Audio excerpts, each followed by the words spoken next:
मैं नासिर हुसैन आप सबका एनएच अकेडमी में वेलकम करता हूं। आज का जो हमारा सब्जेक्ट है उस सब्जेक्ट का नाम है ज्योग्राफी।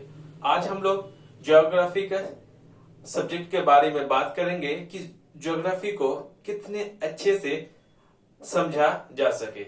जितने भी आपके पीसीएस के एग्जाम्स हैं, मेन हमारा रहेगा बीपीएससी के एग्जाम्स और बाकी का पीसीएस के एग्जाम्स, एनटीपीसी, रेलवे, बैंकिंग और भी जो कॉम्पिटिटिव एग्जाम्स है उन सबको मद्देनजर रखते हुए मैं ज्योग्राफी के जितने भी लेक्चर्स में लाऊंगा उस हिसाब से मैं इसको डिजाइन करूंगा कि आपको सबको भरपूर इससे फायदा मिल सके। तो ज्योग्राफी को थोड़ा सा हम लोग देखते हैं, इसका बेसिक कॉन्सेप्ट कि ज्योग्राफी क्या होता है। ज्योग्राफी जो होता है वो होता है, geography is the study of earth.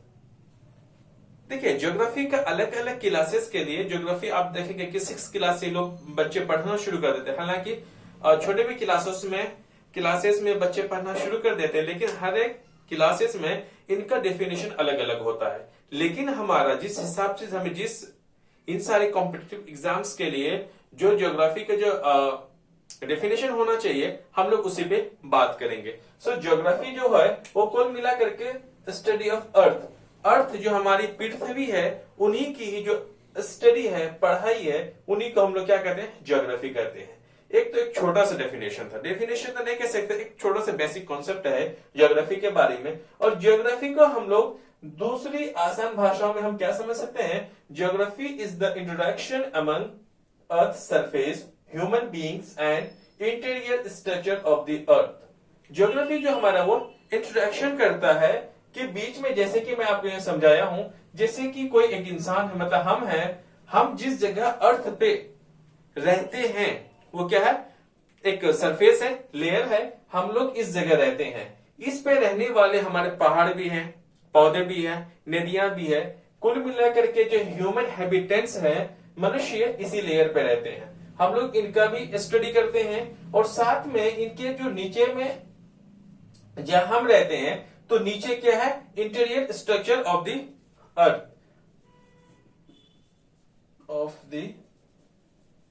अर्थ।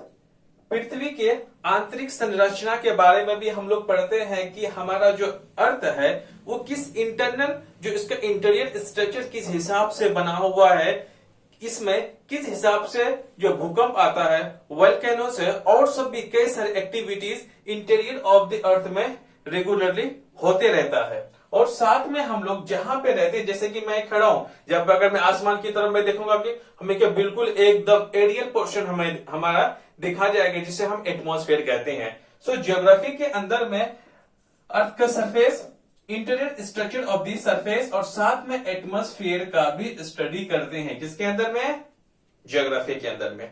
और साथ में इनसे बियॉन्ड और थोड़ा सा और सोचा जाए तो हम लोग थोड़ा सा स्पेस के बारे में भी पढ़ेंगे और ज्योग्राफी में ये भी पढ़ाया जाता है। अगर हम सोलर सिस्टम की बारे में बात करें, हम मून की बात करें, 8 प्लैनेट्स की बात करें, बिग बैंग थ्योरी की अगर हम बात करें और साथ में एस्टेरॉइड की बात करें, मेटियोर की बात करें, मेटियोराइट्स की बात करें, these all are the parts of the space. ना कि जो मैंने भी बोला यह हमारा एटमॉस्फेयर का पार्ट नहीं था।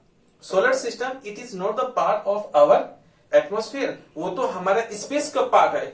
हम लोग ज्योग्राफी में earth surface, interior structure of the earth, atmosphere और साथ में हम लोग इसका स्पेस के भी बारे में थोड़ा सा स्टडी करते हैं।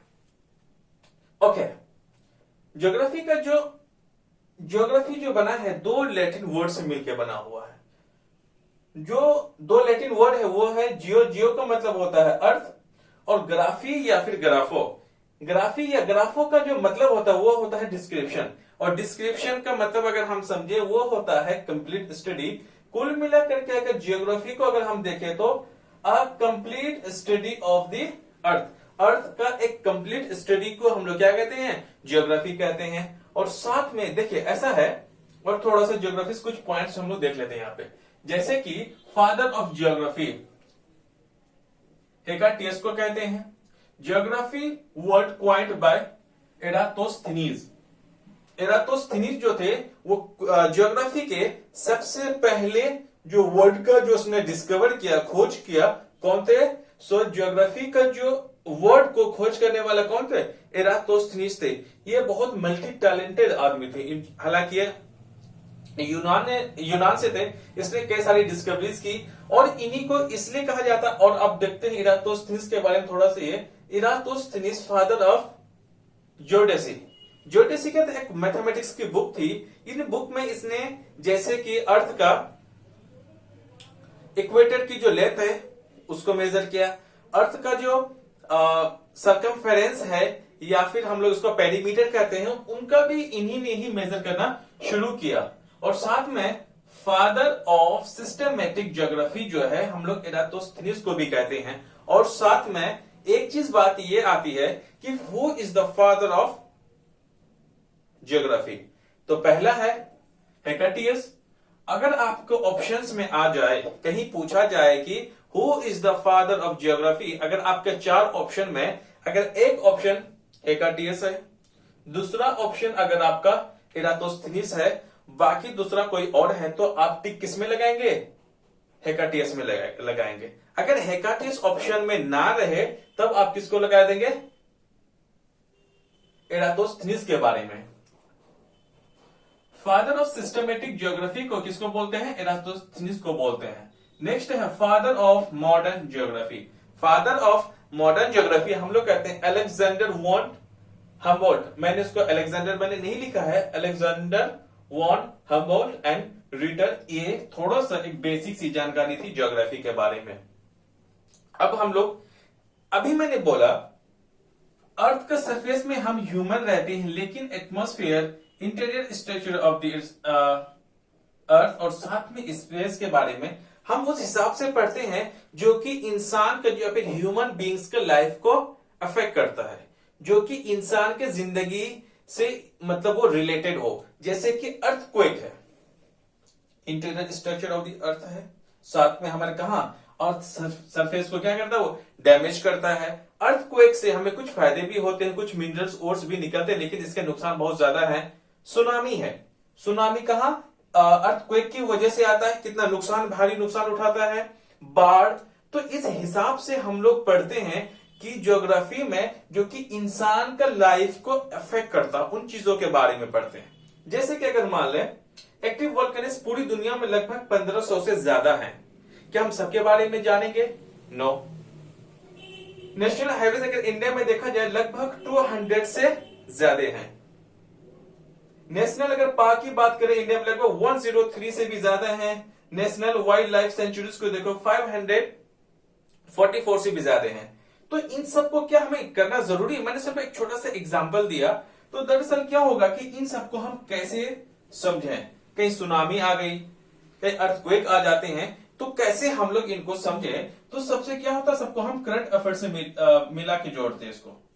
करंट अफेयर्स में कि ऐसी जगहों में, जैसे कि मैं एनएच की मैं बात करता हूं, कौन सा नेशनल हाईवे में किस तरह के एक्सीडेंट्स वगैरह हुए, कोई बड़े हादसे अगर हुए तो हम लोग उनको ध्यान में करंट पे रख करके देखेंगे। हर करंट अफेयर्स का भी क्वेश्चन बनेगा, साथ में हमारा ज्योग्राफी का भी होगा। अगर हम लोग नेशनल सिक्योरिटी की अगर हम बात करें कश्मीर साइड में, तो कौन सा नदी में किस हिसाब से पुल वगैरह ब्रिज बनाते हैं जिसके से कि मिलिट्री को रोड या फिर नदी को क्रॉस करने में मदद मिलती है, कौन से नदी में किस तरह के ब्रिजेस बने, तो वो भी हमारा किसका? ज्योग्राफी का पार्ट है, हम उसमें भी पढ़ते हैं। चलिए अब हम लोग, तो मैंने थोड़ा सा समझाने की मैंने कोशिश की, और उससे अहम बात यह है कि हम ज्योग्राफी को पढ़े तो पढ़े कैसे। हम लोग ज्योग्राफी को कुछ पार्ट्स में डिवाइड करेंगे।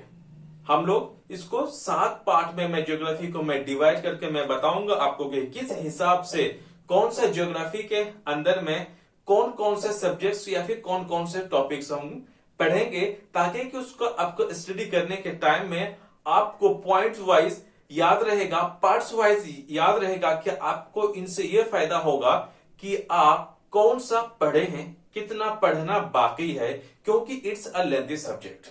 जैसे आप सब जानते हैं कि इसका जो कॉम्पिटिटिव एग्जाम्स है, बीपीएससी हो, पीसीएस हो, और सब जो कॉम्पिटिटिव एग्जाम्स हैं, इसका वेटेज भी रहता है लगभग 15 से भी ज्यादा। कहीं कहीं तो अलग अलग एग्जाम्स में इनका जो वेटेज है वेरी अलग अलग करता है। मेंस में अलग हो जाता है, पीटी में अलग हो जाता है। तो फिर मैं ज्योग्राफी को आपको मैं एक एक्सप्लेनेशन दूंगा कि किस हिसाब से आप सब्जेक्ट वाइज, टॉपिक वाइज अच्छे से आप पढ़ सके, कवर कर सके। कुल मिला के एनएच एकेडमी की टीम और मेरी बिल्कुल कोशिश रहती है कि बस आपको सिलेक्शन दिलाना, ताकि कि इन टॉपिक से जो भी क्वेश्चंस आते हैं ताकि मैं उन सबको आपको समझाने में बिल्कुल कामयाब रहूं। आप लोगों ने देखा कि मैंने किस हिसाब से ज्योग्राफी के कुछ बेसिक कॉन्सेप्ट्स के बारे में मैंने आपको समझाने की मैंने कोशिश की है। उम्मीद है कि आपको जितने भी मैंने पॉइंट्स बताया है वो उसको अच्छे से समझ पाए होंगे। अब हम लोग देखेंगे कि ज्योग्राफी को मैंने कैसे आसान करने के लिए, ज्योग्राफी को कैसे एक कॉन्वीनियंट स्टडी करने के लिए मैंने ज्योग्राफी को 7 पार्ट्स में मैंने डिवाइड कर दिया है, 7 पार्ट्स में, ताकि कि ज्योग्राफी को बहुत अच्छे से समझा जा सके। मैंने आपको एक छोटा सा एग्जांपल लेकर के मैं तभी मैं शुरुआत करूंगा, क्योंकि यह एक लॉन्ग टर्म स्ट्रेटेजी है, एक लंबे रेस के घोड़े की तरह है आप लोग, जो कि आपको दौड़ना भी है और मंजिल पानी भी है। ऐसे मैंने लिया है कि आप फर्ज करें आप किसी कॉलेज में पढ़ते हैं, तो आपके कॉलेज वालों ने बस लगभग पूरे आपके क्लास को ही एक पिकनिक पे लेकर के गया है। मान लीजिए कि आपको पिकनिक के लिए एक ऐसी जगह लेकर के गया है जिसके बारे में आपने सिर्फ सुना है लेकिन कभी गए नहीं है। मान लेते कि आपको एक आइलैंड, शहर से बड़ी दूर एक आइलैंड में आपको लेकर के गया है। उस आइलैंड में जब आप लोग सब पहुंच जाते हैं, आपके पूरे ग्रुप के स्टूडेंट, तो जब आप वहां पहुंचते हैं तो आपसे कहा जाता है कि भाई आपको ना एक फॉरेस्ट, एक आइलैंड है, तो आपको यहाँ पे क्या करने हैं, घूमने हैं। भाई सबको अकेले अकेले घूम करके आओ, अकेले सबको एक टास्क दिया जाता है। तो आप क्या कहोगे, भाई अगर हमें घूमने हैं, क्या करने हैं, अगर आपको घूमने हैं, आप बोलोगे कि हमें क्या इस आइलैंड का क्या चाहिए, मैप चाहिए। जो यहाँ पे आपको क्या चाहिए, मैप चाहिए इस पूरे जंगल को समझने के लिए। इसीलिए किसी भी सब्जेक्ट को पढ़ने के लिए आपको कंटेंट चाहिए। क्या चाहिए, कंटेंट चाहिए कि भाई इस सब्जेक्ट में हम लोग क्या क्या पढ़ने वाले हैं। ओके, एग्जाम्पल मैं मान लेता हूं कि इस आइलैंड में आपको 5 जगह घूमने के हैं, 1 2 3 4 5 ऐसे जगह घूमने के लिए हैं जो कि यहाँ पे दिए गए हैं। तो आप क्या करोगे ना, आपको यहाँ घूमने के लिए तो मैप तो आपको मिल जाएगा, क्योंकि अब मार्केट में बहुत सारे बुक्स अवेलेबल हैं, आपको तो मिल जाएगा आसानी से। लेकिन जरूरी है कि उस बुक को जैसे समझाने के लिए एक टीचर की जरूरत है, उसी हिसाब से इस मैप को, इस आइलैंड का मैप को समझाने के लिए किसकी जरूरत है, एक गाइड की जरूरत है।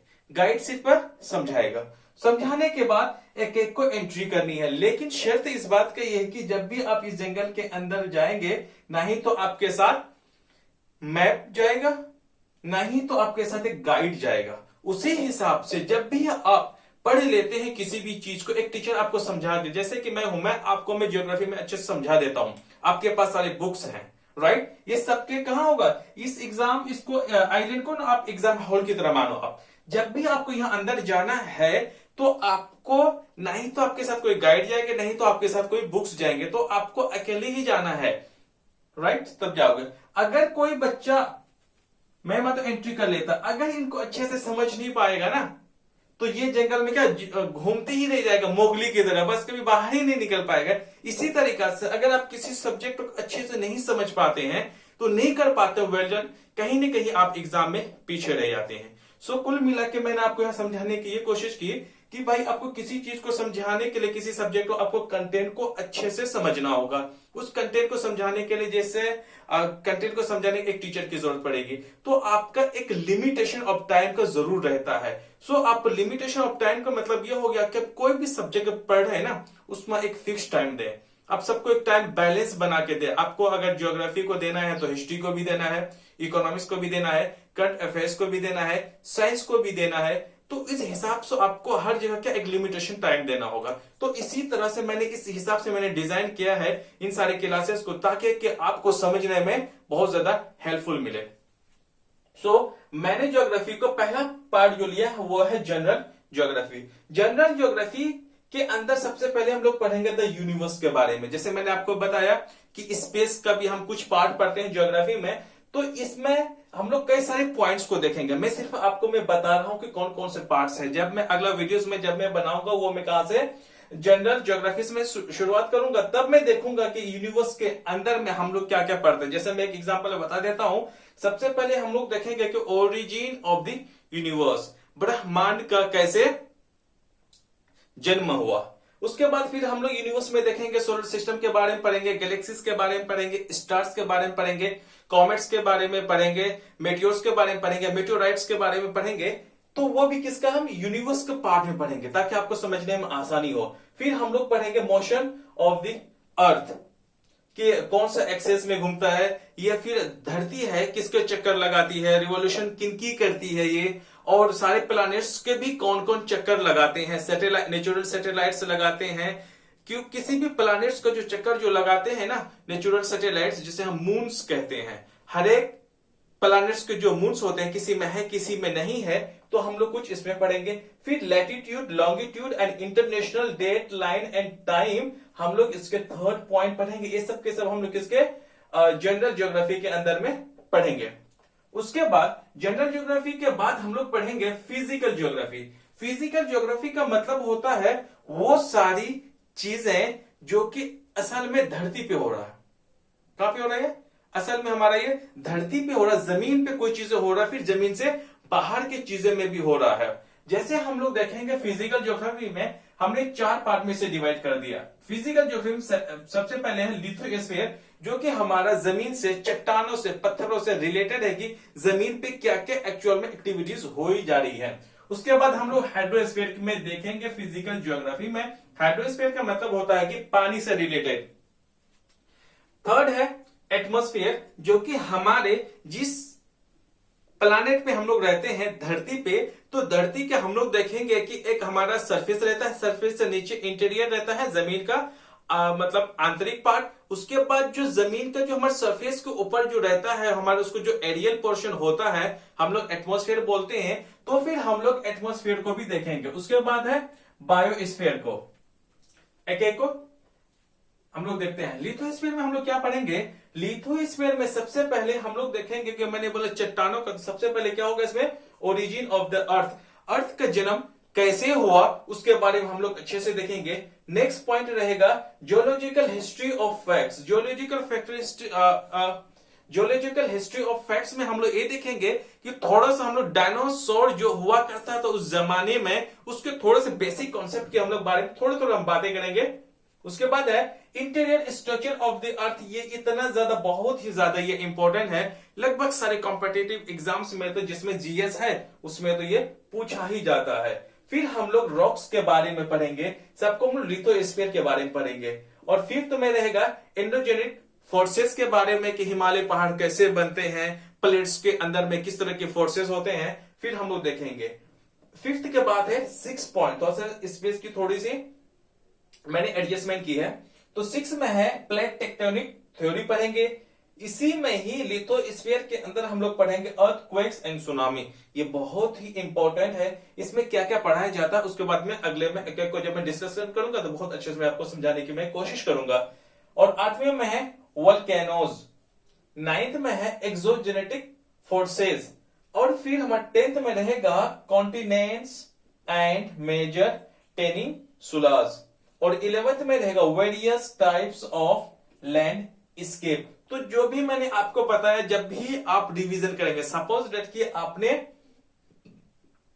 फिजिकल ज्योग्राफी को पढ़ रहे हो, पढ़ लिए हैं, अच्छा फिजिकल ज्योग्राफी को मैंने 4 पार्ट्स में मैंने डिवाइड कर दिया। पहला था लिथोस्फीयर। आप में लिथोस्फीयर में कि आप पता चला कहां पे हो, आप यहां पे चले गए। फिर अगर मैं जो मैं समझाने वाला तो अब मैं यहां समझा रहा हूं। जैसे कि इस मैप में देखें कि आप क्या करोगे ना, आपने सब कुछ अच्छे से समझ गया। आप जब यहां पे पहुंच गए तीसरे नंबर पर, फिर से मैं थोड़ा मैं बैक लाता हूं आपको। तो जब आप, मैं मान लेता हूं कि आपने एंट्री कर ली अच्छे से, टीचर ने मैप भी समझ गए, गाइड भी समझ गए, आप क्या कर दिए, मैदान जंग में घुस गए। आप बस एग्जाम तो पार करके ही आना है। वो जब यहां आप घुस जाते, अपने आप को कंसिडर कर लें, तो आप जब थर्ड पॉइंट में पहुंचेंगे ना, आप अपने आप को देखेंगे, यार अब मैंने 1 जगह, 2 जगह, 3 जगह मैंने देख लिए हैं, अब हमें कितने बाकी के 2 और जगह देखने हैं।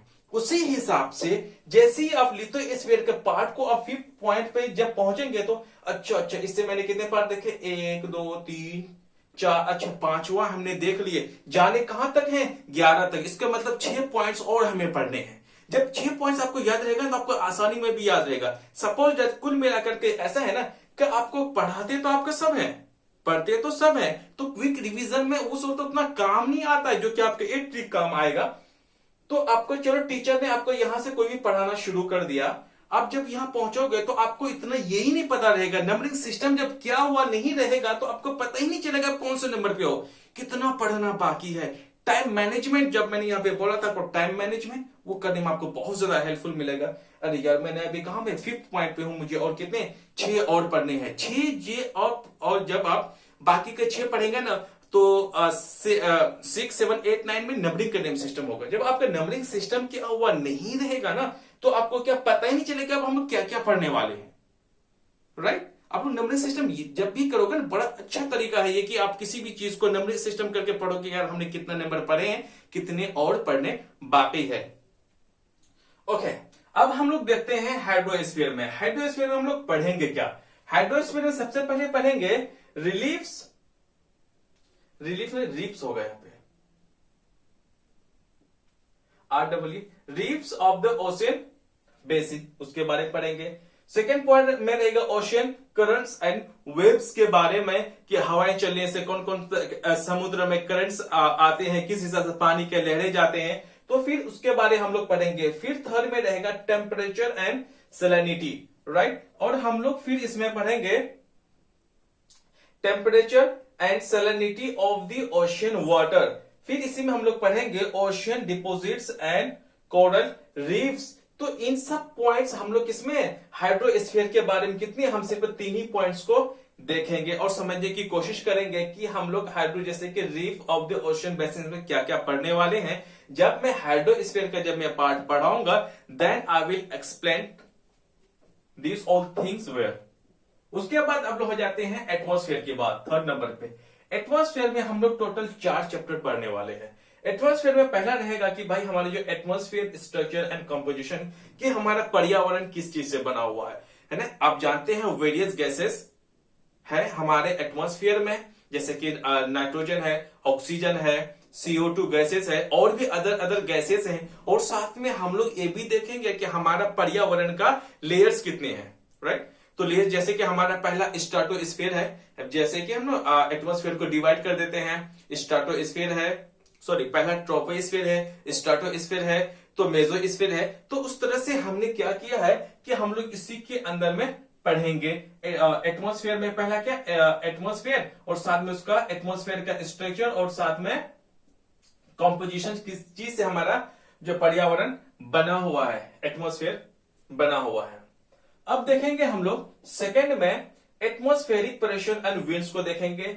फिर एटमॉस्फेयर के अंदर में थर्ड पॉइंट को हम लोग देखेंगे ह्यूमिडिटी एंड प्रिसिपिटेशन। यही है जिसके वजह से बादल वगैरह बनते हैं, फिर बारिशें वगैरह होती हैं। किस वजह से? ह्यूमिडिटी। ह्यूमिडिटी का मतलब होता है presence of water in the air. हवा में किस मात्रा में क्या है, जल है या फिर पानी है। ओके, फोर्थ पॉइंट पे हम लोग देखेंगे air masses front end cyclones. वही साइक्लोन्स जो कि चक्रवात जिसे हम कहते हैं, वो कैसे आते हैं, उनका पूरा प्रोसेस क्या है, ये जो हमारा वेस्टर्न जो डिस्टर्बेंस है किसके वजह से होते हैं। और साथ में हम लोग ट्रॉपिकल, हम लोग फिर उसको आगे जब मैं करूंगा ना, ये बहुत ज्यादा ये वीडियो लंबी हो जाएगी। मैंने सब बताने की कोशिश की, जब मैं क्या करूं इसको पढ़ाऊंगा ना बहुत अच्छे से मैं सारे पॉइंट्स को क्लियर करूंगा। अब देखिए फोर्थ में है बायोस्फीयर। बायोस्फीयर में सबसे पहले हम लोग देखेंगे सॉइल्स ऑफ द वर्ल्ड। जो हमारा विश्व में कौन कौन से देश में, कौन कौन से कॉन्टिनेंट में किस तरह की मिट्टी है उसके बारे में देखेंगे। ये बहुत ऐसे हम लोग सारे को नहीं पढ़ेंगे, हम लोग उस हिसाब से पढ़ेंगे जो कि एग्जाम का पॉइंट ऑफ व्यू से क्या है, महत्वपूर्ण होगा, इंपॉर्टेंट होगा, हम लोग उसी को देखेंगे। अब हम लोग सेकंड को देखते हैं। सेकंड हमारा है major biomes of the world. दुनिया में जो बड़े बड़े जो बायोम्स है उसको हम लोग देखने की कोशिश करेंगे सेकंड में। अब थर्ड को हम लोग देखेंगे कॉन्सेप्ट ऑफ इकोसिस्टम। जो हमारा इकोसिस्टम है, ह्यूमन इकोसिस्टम्स है, उन सबको अच्छे से हम लोग देखने की कोशिश करेंगे। फिर उसमें क्या क्या जो पॉइंट्स बनते हैं एग्जाम का पॉइंट ऑफ व्यू से, फिर हम लोग समझने की कोशिश करेंगे। और फोर्थ है efforts in the conservation of the environment. मैंने भी एटमॉस्फेयर में भी मैंने पर्यावरण बोल दिया था क्या, सॉरी, ठीक है, ये हमारे एटमॉस्फेयर है। तो पर्यावरण ये रहा हमारा इन्वायरमेंट। तो ये हमारा पर्यावरण को बचाने के लिए जो अलग अलग तरह के जो देश हैं, अलग अलग तरह के ऑर्गेनाइजेशंस होते हैं, संस्थाएं होती हैं जो कि हमारे पर्यावरण को बचाने में काम आता है। जैसे कि इंटरनेशनल जो एक समिट हुआ था स्वीडन की राजधानी स्टॉकहोम में 1972 में किया गया था कि सबसे पहले जो पर्यावरण को, हमारा इन्वायरमेंट को कैसे सेव किया जाएगा। इंटरनेशनल एक समिट हुआ था, शिखर हुआ था स्टॉकहोम, स्वीडन की राजधानी स्टॉकहोम 1972 में की गई थी। इसी तरीके से रियो 20 समिट हुआ था। ऐसे कई सारे समिट्स हुए थे, C40 समिट्स ये भी हुए थे। अलग अलग देशों में क्या जाता है कि हम अपने पर्यावरण को दूषित होने से, इसको टूटने से कैसे हम बचाए सकते हैं, किसको, पर्यावरण को। तो इसी तरह से अलग अलग ऑर्गेनाइजेशन, अलग अलग देशों ने मिलकर क्या कई सारे कदम उठाए हैं, फिर हम लोग उसी को देखेंगे। फोर्थ पॉइंट हो गया। अब हम लोग फोर्थ पॉइंट को अब हम लोग देखेंगे। दरअसल हम लोग किसको, फिजिकल को देखो। अब हम लोग थर्ड को इकोनॉमिक ज्योग्राफी को देखने की कोशिश करें, क्योंकि यहाँ पे जगह था नहीं, इसलिए मैंने सबको एडजस्ट किया है। अब हम लोग फर्स्ट सेकंड को देख लिया, थर्ड को देखते हैं। थर्ड है हमारा इकोनॉमिक ज्योग्राफी, जो कि हमारे आर्थिक भूगोल हो, जिनसे कि इंसान, मैंने पहले बोला कि ज्योग्राफी में हम वो करते हैं, हम वो पढ़ते हैं दरअसल जो कि ह्यूमन बींग्स को अफेक्ट करता है, नेगेटिव हो या फिर पॉजिटिव हो। तो हम लोग किस हिसाब से इकोनॉमिक, आर्थिक भूगोल को देखेंगे कि किस हिसाब से इंसान को फायदा होता है, अपना जो बेसिक नीड से भी ऊपर है ना, तो उनको कैसे वो कर पाते हैं, कौन कौन ऐसे काम करते हैं जिससे क्या उसका आर्थिक स्थिति क्या हो, मजबूत हो, फाइनेंशियल कंडीशंस स्ट्रांग हो, वो क्या करते हैं। पहला इसमें हम लोग इकोनॉमिक ज्योग्राफी में पढ़ेंगे, वो पहला है नंबर का, वो रहेगा एग्रीकल्चर, हमारी कृषि से संबंधित चीजों को हम पढ़ेंगे। सेकेंड चैप्टर इसका में जो रहेगा, मैंने एनिमल हस्बेंड्री एंड फिशिंग, किस हिसाब से जानवरों को, पशु को पालन किया जाता है, डेयरी का चीज हो गया, एज अ मीट के तौर पे यूज किया गया, वो एनिमल हस्बेंड्री में हो जाएगा। फिर हम लोग फिशिंग, मछलियों के बारे में कैसे की जाती है, इनसे कैसे लोग पैसे कमाते हैं, उसके बारे में हम लोग देखेंगे। फिर थर्ड में रहेगा वर्ल्ड्स मेजर मिनरल रिसोर्सेज। फिर ये देखिए इकोनॉमिक ज्योग्राफी के बारे में जो पढ़ते हैं, सिर्फ हम इंडियंस अपने लिए नहीं पढ़ते हैं, पूरी दुनिया में जितने लोग हैं इस दुनिया में, वो कहीं ना आर्थिक रूप से अलग अलग रूप पे जरूर रूप पे काम करते हैं, लेकिन कहीं को पैसे कमाने के लिए कई सारे काम करते हैं। सो हम लोग देखेंगे कि विश्व में बड़े बड़े जो खदान, मिनरल रिसोर्सेज हैं, उसके बारे में देखेंगे कि उससे लोग कैसे अपने मुनाफे उठाते हैं। थर्ड पॉइंट, इकोनॉमिक ज्योग्राफी का जो फोर्थ पॉइंट वो है major industrial centres of the world. विश्व में, दुनिया भर में जो बड़े बड़े जो उद्योगपतियां हैं या फिर इंडस्ट्रियल हैं, उनको हम लोग देखेंगे कि कहां कहां पे इंडस्ट्रीज के सेंटर्स हैं पूरी दुनिया भर में। और इसका जो लास्ट पॉइंट वो है ट्रांसपोर्ट इन द वर्ल्ड, पूरी दुनिया में या फिर पूरे विश्व में किस हिसाब से यात्रा के कैसे की जाती है, ट्रांसपोर्टेशन से लोग कैसे अपने पैसे कमाते हैं, जैसे एयरलाइंस हो गया, रेलवे हो गया, रोड ट्रांसपोर्ट में बसेस वगैरह चलती है, ट्रेनें चलती है, मेट्रो चलती हैं, तो इन सबसे लोग कैसे पैसे कमाते, एयरलाइंस वगैरह, फिर हम लोग उसमें देखेंगे। जो जो इसमें से पॉइंट एग्जाम का पॉइंट ऑफ व्यू से रहेगा, मैं फिर उसी हिसाब से पढ़ाऊंगा। अब आते हैं चौथे नंबर पे। चौथा नंबर है हम लोग ह्यूमन ज्योग्राफी, मानव, हिंदी में तो ये बोलेंगे इसको ना, मानव भूगोल। कुल मिला के ये हो गया कि अब हम लोग ह्यूमन कौन कौन से ट्राइब्स के, कौन कौन से रेसेस के दुनिया में कहां कहां पाए जाते हैं, उसका पॉपुलेशंस को लेकर के बातें करेंगे। पहला है ह्यूमन ज्योग्राफी में, वो है races and tribes of the world. विश्व में रेसेस का मतलब होता है ग्रुप ऑफ पीपल वे लिव टुगेदर हु, या फिर they speak same language, they follow the same tradition and belongs to the same historical characteristics. कुल मिला के मैंने ये बोला, जो रेसेस होते हैं, ग्रुप ऑफ पीपल होते हैं, जहां पे जितने भी लोग होते हैं समूह में, एक समूह में जितने सारे लोग होते हैं जो एक तरह की भाषाएं बोलते हैं, एक ही हिस्टोरिकल बैकग्राउंड से होंगे, उनकी खासियत जो रहेगी, ट्रेडिशन कस्टम्स, वो भी एक ही रहेंगे, वो भी हम लोग रेसेस देखेंगे। जैसे इंडिया में हम लोग बोलेंगे ना कि साउथ रेसेस हैं, मतलब कि वो साउथ के जो लोग होते हैं उसका ट्रेडिशन, खाना पीना, पूजा करना, और जो अलग अलग उसके जो ट्रेडिशंस होते हैं, खाने का हो, पहनने का हो, शादी ब्याह का हो, तो वो भी हम लोग रेसेस बोलते हैं, मतलब साउथ का रेसेस हैं। उसके बाद ट्राइब्स को, जनजाति को देखेंगे कि दुनिया भर में, विश्व में कौन कौन सी जगह पे कौन कौन तरह के जनजाति हैं। और ट्राइब्स कई सारे एमसीक्यूज में जो बीपीएससी है या फिर अदर पीसीएस एग्जाम्स होते हैं और सभी कॉम्पिटिटिव एग्जाम्स होते हैं, वर्ल्ड का ट्राइब से मतलब विश्व जनजाति से भी कई सारे क्वेश्चन पूछे जाते हैं, इंपॉर्टेंट है। उसके बाद हम लोग ह्यूमन ज्योग्राफी के अंदर में पढ़ेंगे population distribution on the earth, जमीन पर। तो फिर अब हम लोग देखेंगे, तो अगर हम पृथ्वी की हम बात करें तो उसको हम लोग कॉन्टिनेंट के हिसाब से देखेंगे, फिर हम लोग कंट्रीज पे जाएंगे, तब फिर स्टेट्स पे जाएंगे, तब हम डिस्ट्रिक्ट पे जाएंगे। तो फिर इस तरह का जैसे होगा पृथ्वी पर किस तरह से लोगों की जो पॉपुलेशन के डिस्ट्रीब्यूशन की गई है उनको हम लोग देखने की कोशिश करेंगे। फिर थर्ड पॉइंट है ह्यूमन ज्योग्राफी, वो है थ्योरीज ऑफ पॉपुलेशन ग्रोथ की, किस हिसाब से जनसंख्या, मानव जनसंख्या किस हिसाब से बढ़ रहे हैं, फिर उस हिसाब को हम लोग देखेंगे। फिर देख फोर्थ पढ़ेंगे माइग्रेशन। माइग्रेशन जो ह्यूमन ज्योग्राफी को करता है, क्योंकि इनसे मानव से मतलब इंसान से, मनुष्य से लेना देना, किसको, माइग्रेशन। जब एक जगह से लोग दूसरी जगह क्या कहते हैं, माइग्रेट कर जाते हैं, चले जाते हैं, कई सारे वेरियंस रीजंस होते हैं, फिर हम लोग देखेंगे। फिर फिफ्थ पॉइंट है अर्बनाइजेशन, शहरीकरण किस हिसाब से होता है, फिर उसको हम लोग देखेंगे और क्यों भी होता है वो भी देखेंगे।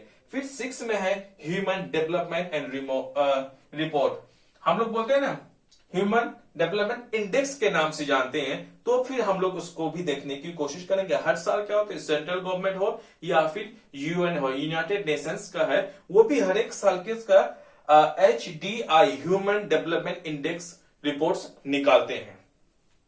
वो अब हम लोग देखेंगे कि फिफ्थ, फिर सिक्स, फिर सेवंथ, फिर देखते हैं उसमें है क्या क्या।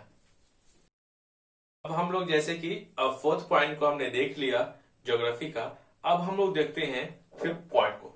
फिफ्थ पॉइंट को, ये ज्योग्राफी का जो मैंने किया पार्ट्स वाइज में, फिफ्थ पार्ट है वो है वर्ल्ड रीजनल ज्योग्राफी।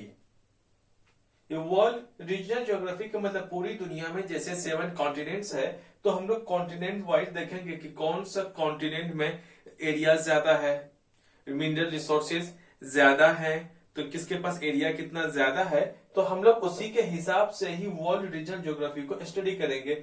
एशिया, जैसे कि एशिया है, एशिया में जो डेवलप्ड कंट्रीज हैं उनके बारे में कुछ देखेंगे, स्पेसिफिक जो कंट्रीज हैं सारे कंट्रीज के बारे में नहीं देखेंगे जो कि एशिया में आता है। फिर यूरोपियन जो कंट्रीज है उसके कुछ कुछ इंपोर्टेंट और डेवलप्ड कंट्रीज के बारे में देखेंगे। उसी तरह Africa, North America, South America, Oceania, उसके बाद अंटार्कटिका।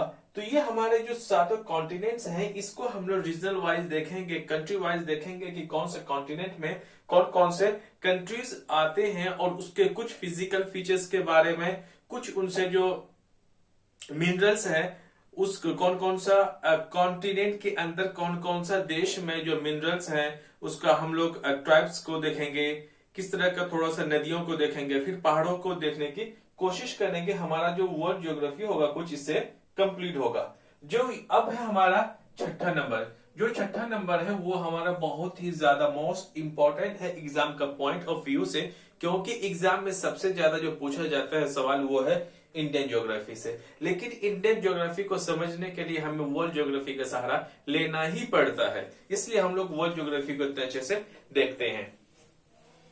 ज्योग्राफी ऑफ इंडिया में सबसे पहले हम लोग देखेंगे इंडिया एंड ओवरव्यू, इंडिया का ओवरव्यू हम लोग देखेंगे। उसके बाद नेक्स्ट चैप्टर जो पढ़ेंगे वो पढ़ेंगे हम लोग geological structure and relief features India का।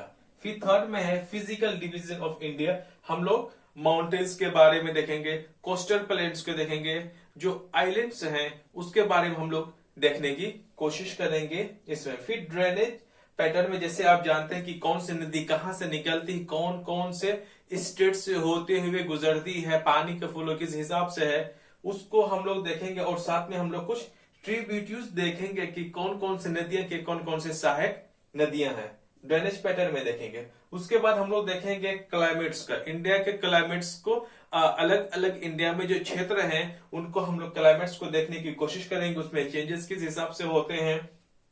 उसके बाद है छठा नंबर में सॉइल ऑफ इंडिया, एक इंपॉर्टेंट ये भी है। तो हम लोग देखेंगे कि इंडिया में कौन कौन सी उसकी मिट्टी की विशेषता के बारे में हम लोग देखेंगे। फिर सातवां पॉइंट है natural vegetation of India.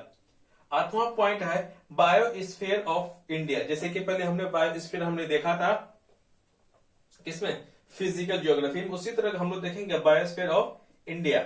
9वां point हमारा है एनवायरमेंट एंड टूरिज्म, हमारा पर्यावरण और साथ में पर्यटक क्षेत्र हैं जो कि पर्यटन जाते हैं, जहां पे टूरिस्ट लोग आते हैं, उनको हम लोग देखेंगे कौन कौन सा ऐसा इंडिया में जगह है जहां पे टूरिस्ट को ज्यादा अट्रैक्शन होता है, फिर उसके बारे में हम लोग देखेंगे। फिर है 10वां पॉइंट, 10वां पॉइंट है एग्रीकल्चर इन इंडिया। भारत में जो कृषि की जाती है उनके कुछ पॉइंट्स बनेंगे एग्जाम का पॉइंट ऑफ व्यू से, उनको देखेंगे। और जो रहेगा हमारा 11वां पॉइंट वो रहेगा irrigation and the multipurpose project. Irrigation का मतलब हो जाता है सिंचाई, और कई सारे इंडिया में बहुत सारे नदियों के ऊपर कोई अलग अलग जगह में क्या होता है प्रोजेक्ट्स बनाए जाते हैं, किसी प्राइवेट कंपनी या फिर गवर्नमेंट या फिर सेमी गवर्नमेंट, यहाँ पे प्राइवेट और गवर्नमेंट दोनों मिलकर कोई भी प्रोजेक्ट पे काम करते हैं, वो हो गया। 12वें में है एनिमल हस्बेंड्री लाइफ स्टॉक, कि एनिमल हस्बेंड्री का मतलब हो गया कि जानवरों को एक जगह रखा जाता है, उसकी ब्रीडिंग किए जाते हैं। तो मुर्गियों जैसे कि पोल्ट्री फार्म अगर हम लोग देख लिया जाए तो पोल्ट्री फार्म्स क्या होते हैं, एक हमें अंडे मिलते हैं, दूसरे हमें क्या मिलते हैं, मीट मिलते हैं। फिर अगर हम बफेलो और काऊ में, गाय में जाए तो हमें क्या डेयरी का प्रोडक्ट्स मिलता है। तो उनसे रिलेटेड और साथ में लाइफ स्टॉक किस हिसाब से इंडिया में किया जाता है, उनकी हमारी कई सारी विशेषताएं होगा, हम उसमें देखेंगे। और फिर ये है 13वां पॉइंट, वो है mineral resources of India. India में कहां कहां से मिनरल रिसोर्स मिलता है और किस अमाउंट में मिलता है, उसके इंडियन गवर्नमेंट ने किस हिसाब से इन सब में कुछ जो उनकी कंट्रीब्यूशंस रहते हैं, किस हिसाब से सरकार इस पे काम करती है, किस हिसाब से निकालते हैं, और इंडिया में कौन कौन से जगह पे मिलते हैं मिनरल रिसोर्सेज, उसको हम लोग देखेंगे। हमारा मिनरल रिसोर्स कहीं कहीं इकोनॉमिक का पार्ट हो जाता है, मिक्स करके एग्जाम्स में पूछे जाते हैं, ये भी एक इंपॉर्टेंट में से है। एक है इंडस्ट्री, इंडस्ट्री से भी पूछे जाते हैं। और हमारा है 5th पॉइंट, वो है ट्रांसपोर्ट इन इंडिया। हम लोग जैसे जानते हैं ट्रांसपोर्ट इन इंडिया में एक होते हैं कि ट्रेन, बस कुल मिलाकर के जो रोड पे जमीन पर चलने वाली जो चीज है जमीन पर, उसको ट्रांसपोर्ट इन इंडिया में हम लोग 3 हिसाब से देखते हैं। पहला चीज ये होगा कि जमीन पर चलने वाली चीज, जैसे ट्रेन हो गई, बस हो गया, कुल मिलाकर के क्या है रेल ट्रांसपोर्ट हमारा ट्रांसपोर्ट है। ये हमारा इंपॉर्टेंट है कि इंडिया में कौन कौन से कितने सारे रूट्स हैं, कितने कितने रेल ट्रांसपोर्ट्स हैं। और इनसे जो क्वेश्चंस आते हैं करंट से मिलकर के आता है कि कौन सा रेलवे जो ट्रांसपोर्ट है कितने सारे चेंजेस किए गए हैं उसका ट्रैक्स को लेकर के, इस हिसाब से क्वेश्चंस आते हैं। दूसरा हो गया हमारा एयर ट्रांसपोर्ट, कुल मिलाकर के एयरलाइंस की बात हो रही है। उसके बाद है थर्ड हमारा है वाटर ट्रांसपोर्ट, और इसी में ही ट्रांसपोर्ट ऑफ इंडिया में ही पाइपलाइन नेटवर्क है, जो कि सीएनजी वगैरह और सब अदर चीजें जो पाइप के जरिए से जो एक स्टेट से दूसरे स्टेट तक अंडरग्राउंड करके जो पाइप के जरिए से जो फ्यूल्स का हो गया, तो पानी का तो कम ही होता, बस फ्यूल्स का किस हिसाब से ट्रांसपोर्ट किया जाता है उनको हम लोग देखने की कोशिश करेंगे। अब आ गया 15 के बाद आ जाते हैं 16 में, हो गया ह्यूमन एस्पेक्ट्स। ह्यूमन एस्पेक्ट से रिलेटेड जो मनुष्य के जो एस्पेक्ट्स हैं उसको हम लोग देखेंगे। उसपे हमारा आता है कौन सा, races and tribes of India. इससे पहले जैसे हमने देखा था कि वर्ल्ड में रेसेस और ट्राइब्स ऑफ द वर्ल्ड, पूरे विश्व में जो जनजाति हैं और साथ में जो रेसेस हैं, रेसेस का मतलब मैंने बता दिया, कोई ग्रुप ऑफ पीपल, जब बहुत सारे लोग, जब समूह के लोग, एक ही समूह में कई सारे लोग होते हैं जो एक ही भाषा बोलते हैं, एक ही तरह का हिस्टोरिकल बैकग्राउंड से वो बिलोंग करते हैं, एक ही तरह का ट्रेडिशनल कस्टम्स कैरेक्टरिस्टिक्स होते हैं उन्हीं को हम लोग रेसेस बोलते हैं। जैसे कि मैंने आपको बोला साउथ का रेसेस मैंने बता दिया उनको। हम वो इंडिया में देखेंगे भारतीय जनजाति और साथ में रेसेस के बारे में। 17 पॉइंट जो कि ह्यूमन एस्पेक्ट के ही पार्ट है, जिसे हम बोलते हैं पॉपुलेशन ऑफ इंडिया। इंडिया में जो जनसंख्या है वो किस हिसाब से है, मेल कितने हैं, फीमेल कितने हैं, डेथ रेट क्या है, बर्थ रेट क्या है, तो हम लोग उस हिसाब से देखेंगे। Number of male, number of female का जो सेक्स रेशियो है इसी में आता है वो 18 ये हमारा 18th नंबर। 18वां हम लोग पढ़ेंगे डेमोग्राफिक एट्रीब्यूट्स। फिर 19 और लास्ट हम लोग पढ़ेंगे ज्योग्राफी ऑफ इंडिया में। लास्ट चैप्टर उसका नाम है अर्बनाइजेशन ऑफ इंडिया। जैसे कि इससे पहले मैंने देखा वर्ल्ड ज्योग्राफी में। तो फिर अर्बनाइजेशन का मतलब होता है शहरीकरण। भारत में जो शहरीकरण कौन कौन से, जैसे कि जो मेट्रोपॉलिटन सिटीज होती हैं वो सबके अर्बनाइजेशन ऑफ इंडिया में आते हैं। कि भारत का अलग अलग राज्यों में जो कि भारत का जो जितने भी राज्य हैं उनकी राजधानी का इलाका हो गया फिर हमारा दिल्ली जो है उस पे जो शहरीकरण होता है तो उन्हीं को हम लोग बोलते हैं अर्बनाइजेशन। उसका प्रोसेस क्या होता है, किस हिसाब से होते हैं, और इसमें जो प्राइवेट सेक्टर्स का किस तरह का हाथ होता है, किन के वजह से अर्बनाइजेशन होता है, उसको देखेंगे। और जो हमारा 7वां और आखिरी पॉइंट वो है मिसलेनियस देखेंगे। मिसलेनियस में हम लोग ये देखेंगे ओवरऑल ज्योग्राफी में कुछ चीजें पॉइंट्स आते हैं, बिल्कुल इस तरह के इंपॉर्टेंट अपेंडिसेस है।